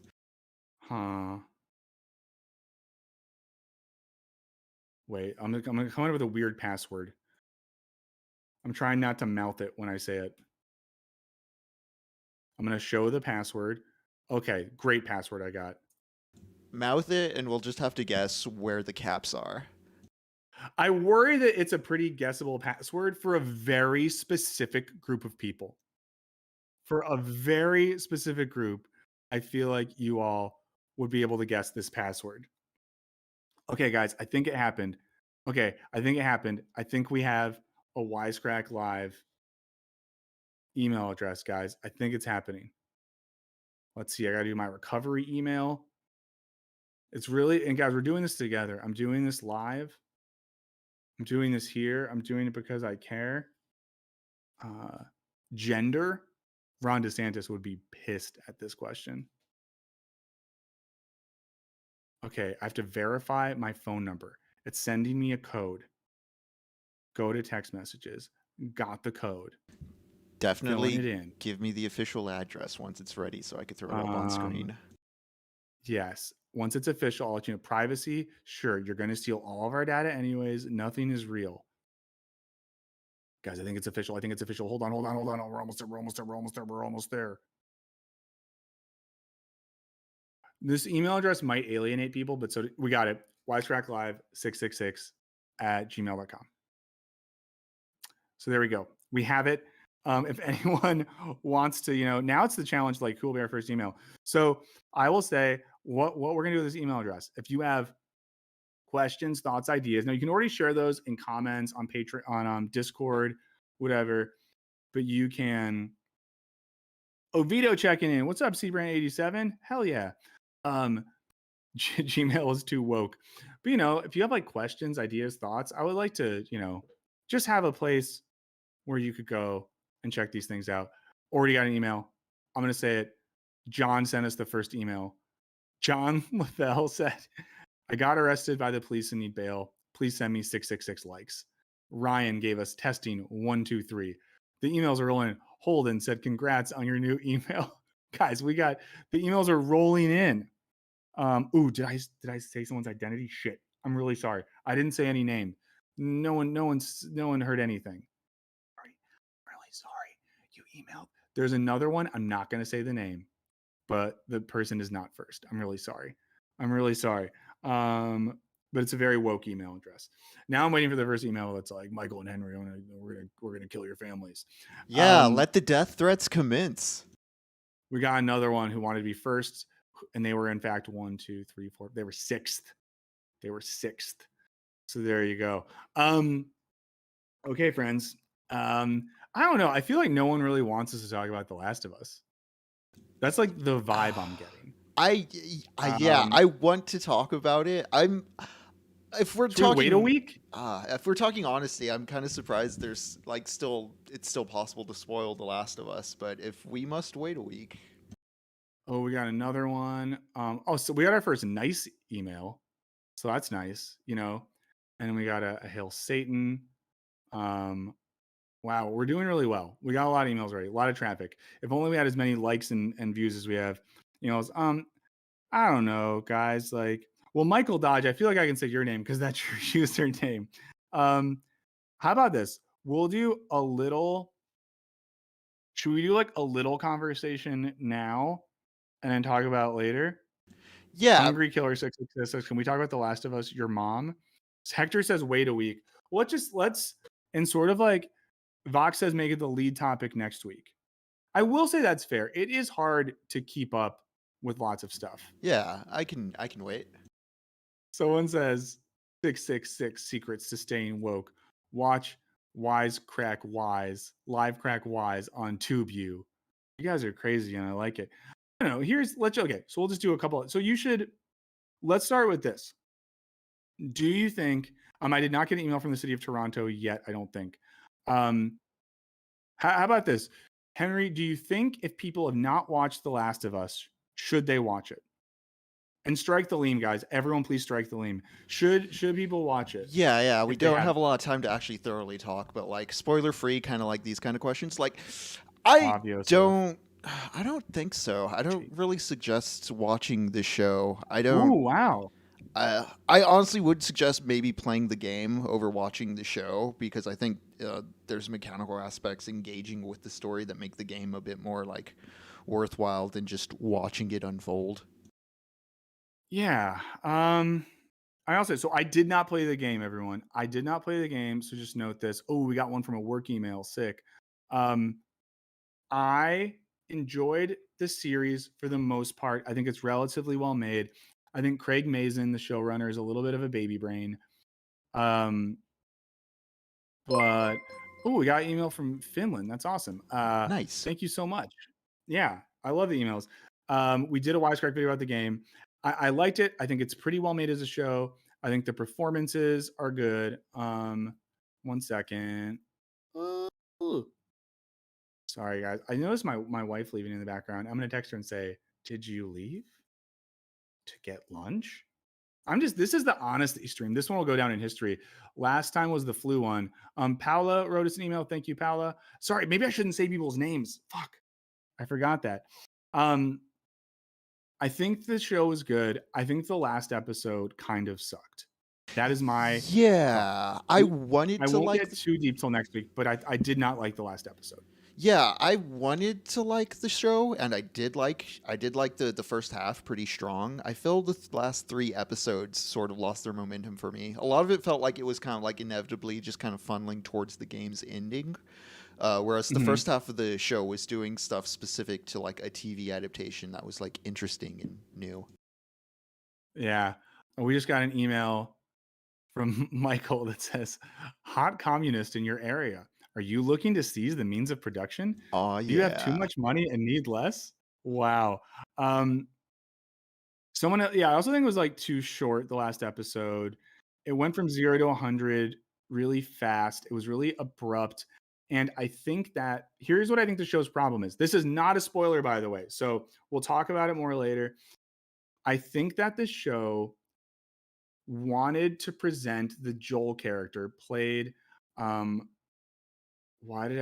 Pedro Pascal as a complicated, emotional, damaged guy. And they wanted us to like him. I think they struggled to square the idea that the Joel character is fundamentally like a pretty broken, violent mercenary who has stopped Tav Yosef says, "Say my name so I will." But a sort of character who like, because here's the thing, guys. And this is what I wanted to talk about. So if we would have talked about The Last of Us, here's what I would have talked about. That it imagines, I think what the show does well and what the game does well is it posits that in a world that's all about survival, and this is going to get to Lefa Joseph's question, in a world that only posits survival as an option, we don't have room for ethics and morality. Ethics and morality are human. They're human because, as people like Aristotle and Kant say, we're different than animals. We have reflective self-consciousness, and because we have certain conditions for our survival that are ensured more than other species and animals, we can live in a more comfortable and relaxed way. But when we become things that just need to survive to get to another day, we become animals and animalistic. And in that process, you can just get it. Hold on 1 second, guys. My wife doesn't want to be seen, so I'm going to cover the camera. You're totally fine, though. You can only see my face. I know. Because it would be weird. If you guys knew I was married to Anna de Armas, it would make things weird for her. And she got a lot of crap for her performance in Blonde. So there you go. Here's what I was going to say. So I think in the show, right, we're imagining a world where we're only existing in conditions of survival, not in conditions of human thriving. Even when we think about the quarantine zones in the show, these are spaces that are trying to protect the conditions of bare life, not existence, not thriving, not humanity, not love, not art, anything else. So in that world, I think we could say, why would Joel or anyone else have a larger system of ethics or belief that would motivate them? And the show's attempt to give us that, I think, is where it struggles. I think it's also so jarring then when there are moments in the show, again, I'm not spoiling here, where we have a character like Joel who they want us to think is both like this incredibly violent person, but also like a sweet daddy. And I think that when I said Craig Mazin is baby brain before, I think, or smooth brained, it's because he can only imagine presenting a character to us or a show like this where the person is like some Don Draper type of like damaged protagonist. No, just let him be a piece of shit is what I think.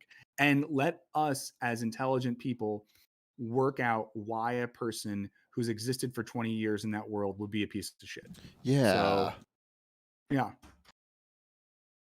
Yeah, and I That's think you're my thought. yeah, and there's a sort of like repressed, sort of not talking to himself animal nature to Game Joel that the game uses as a strength. Like he is a silent cowboy protagonist. So what you're doing as far as like, shooting enemies and the survival mechanisms, the game gets you really good into like a survival mindset, and then it does like a really good Pac-Man like power pellet reversal where you suddenly realize like what you've been socialized to do is very antisocial. And I just yeah, the show doesn't do that same kind of like sociability inversion with Joel because he's too nice up until that final point.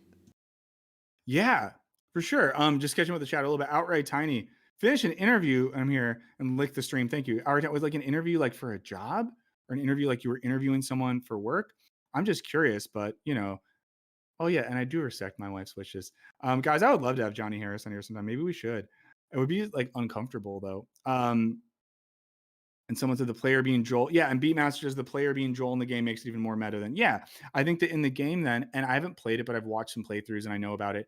I think the notion that when you are a player in the game, I'm not going to spoil. You play as Joel and you are forced to do some gnarly things. Like you don't have the option to not.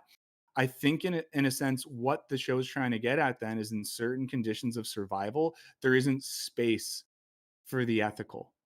And the show wants you to feel uncomfortable because the game wants you to feel uncomfortable because it's sort of asking you to consider like, what would it mean to be in a position where you truly don't have another option? Yeah, and the title does a good conceptual ask as far as like just wondering like what is the us referring to? Like what relationships do I still have, or like what social bonds am I willing to or break in order to survive? The difference between the us, the we, and the I. Yeah.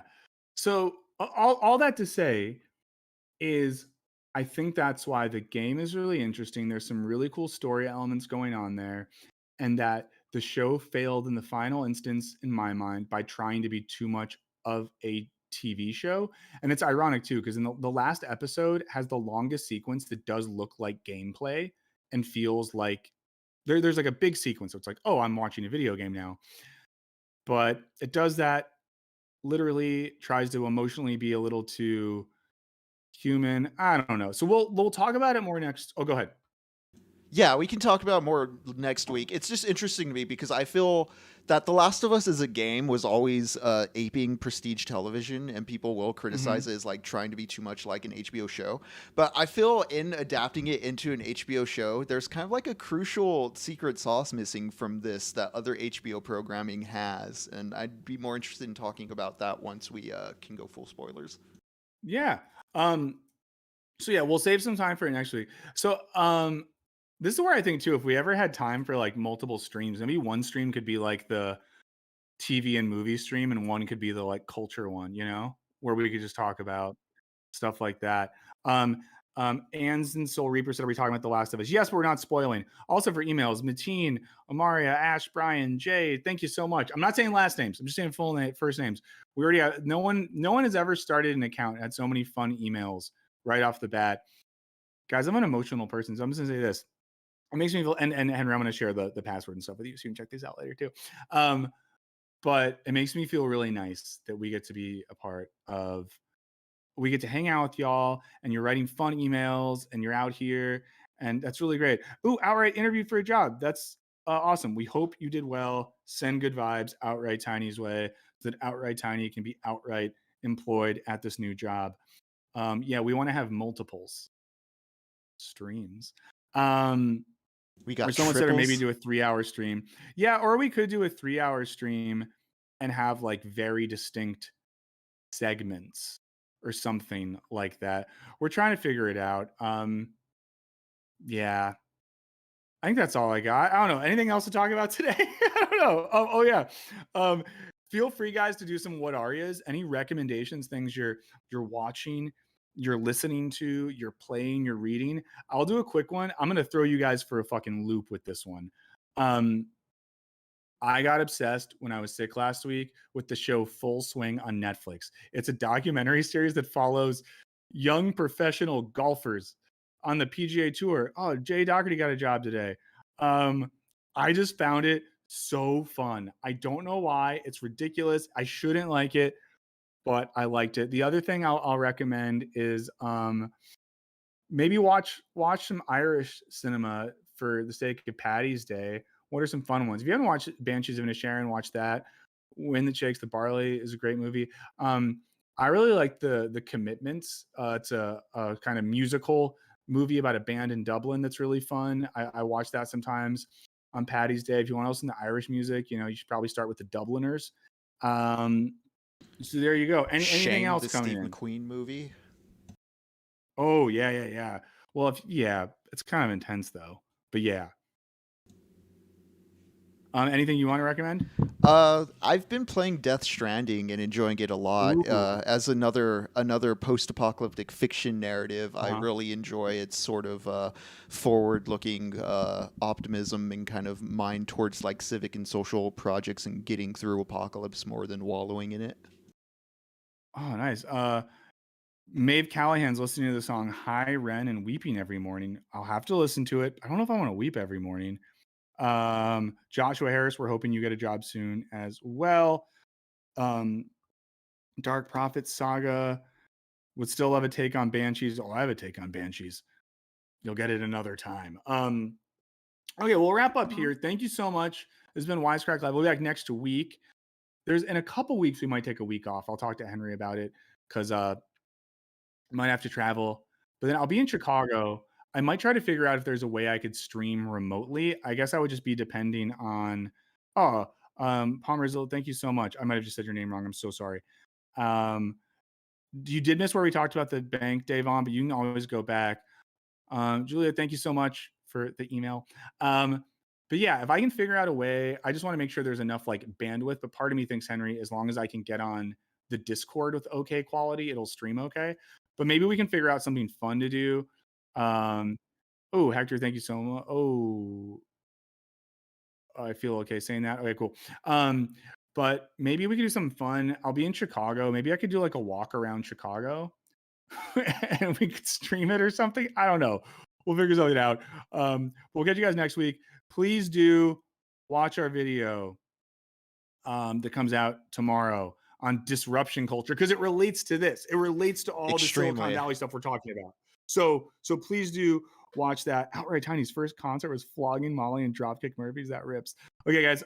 We'll cut it here. Wisecrack Live. Have a good one. Consider checking out the Patreon. Consider becoming a member of the channel. Leave comments on the VOD of this if you have any other thoughts, and maybe like the stream on your way out. Love y'all so much. Thanks for a fun afternoon, and we'll see you next week. Thanks for watching, y'all. Bye.